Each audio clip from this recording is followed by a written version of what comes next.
Hello, this is my review of the NECA 1954 Godzilla, which is the original Godzilla.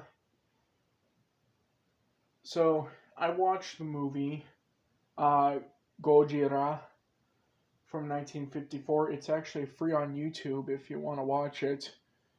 But I watched it, the original version, with English subtitles.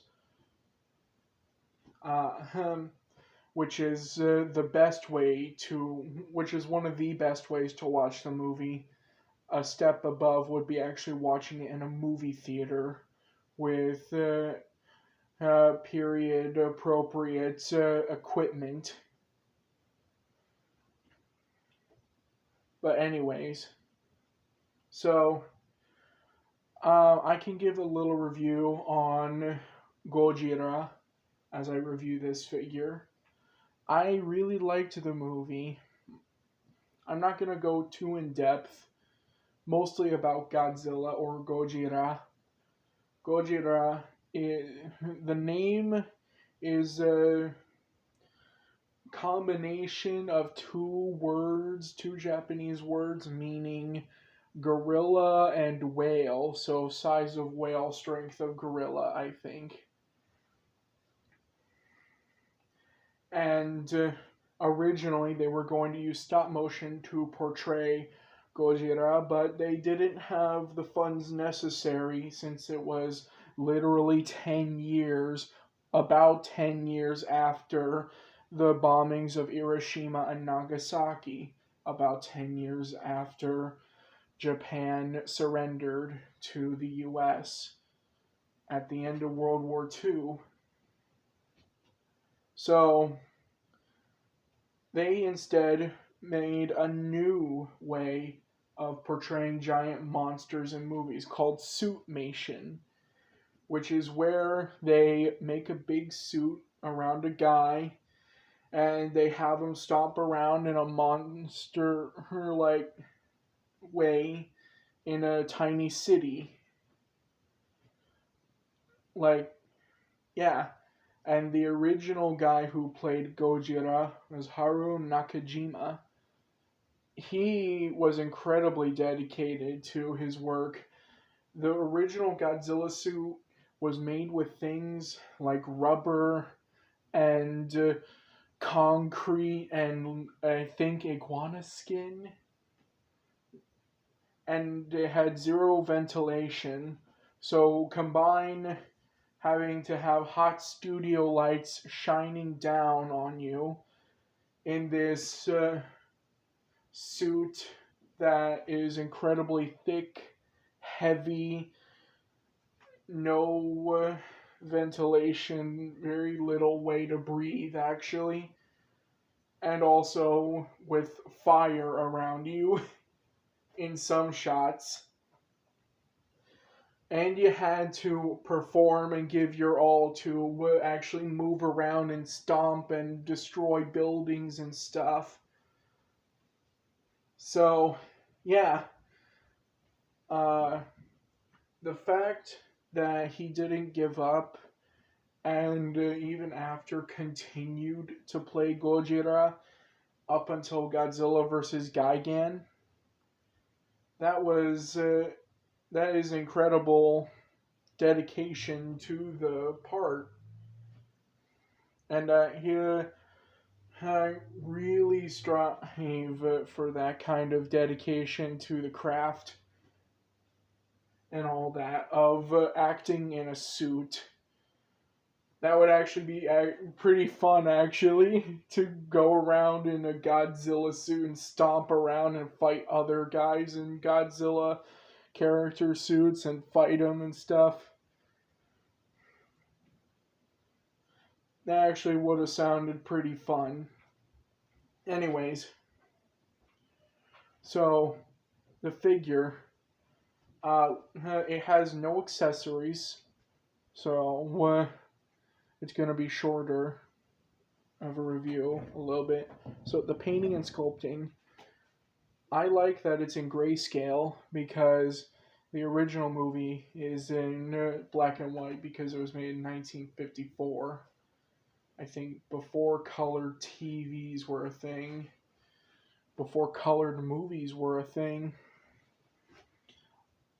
Uh, Coincidentally, my previous review, the Jada Toys Creature of the Black Lagoon, that figure was based off of a movie monster from another movie that came out in the same year as Gojira.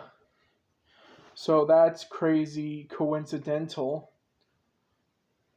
I hadn't thought about that. The spines could have used a bit more blending between the darker and lighter portions. And, you know, the face doesn't look as bad from head on.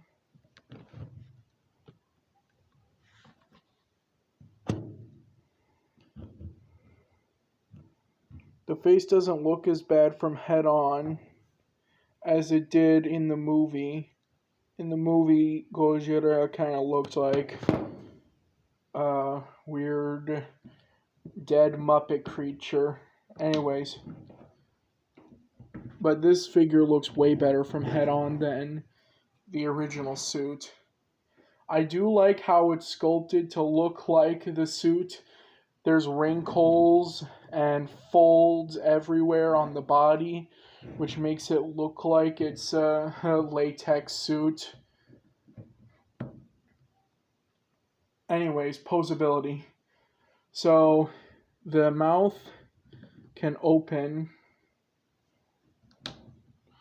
The head can swivel.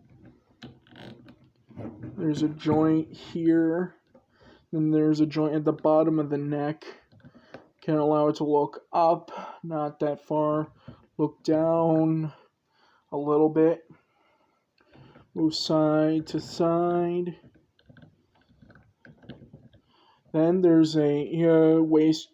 No, wait. I should start with the arms. So the arms can move up all the way around. The elbow can bend and extend. The wrist can swivel. And the fingers are on a hinge joint, so you can make them hold things.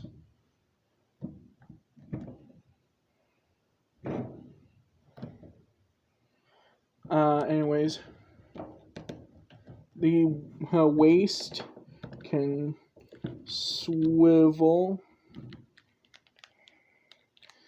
It can arc not that far and crunch decently far, but it looks a little weird and ridiculous when you have it that far down. The legs can move out. When they move up, the sculpt gets in the way, so instead they move more out than up. They can move back.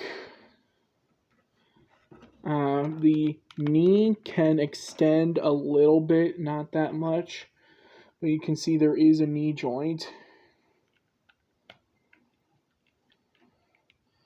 The ankle can move up and down and swivel.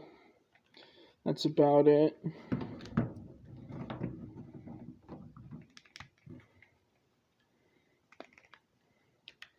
The joints are actually kind of tight.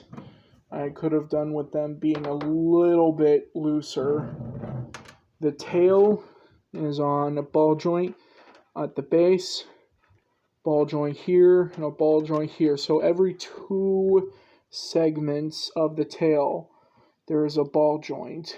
And the last part of the tail is on a bendy wire.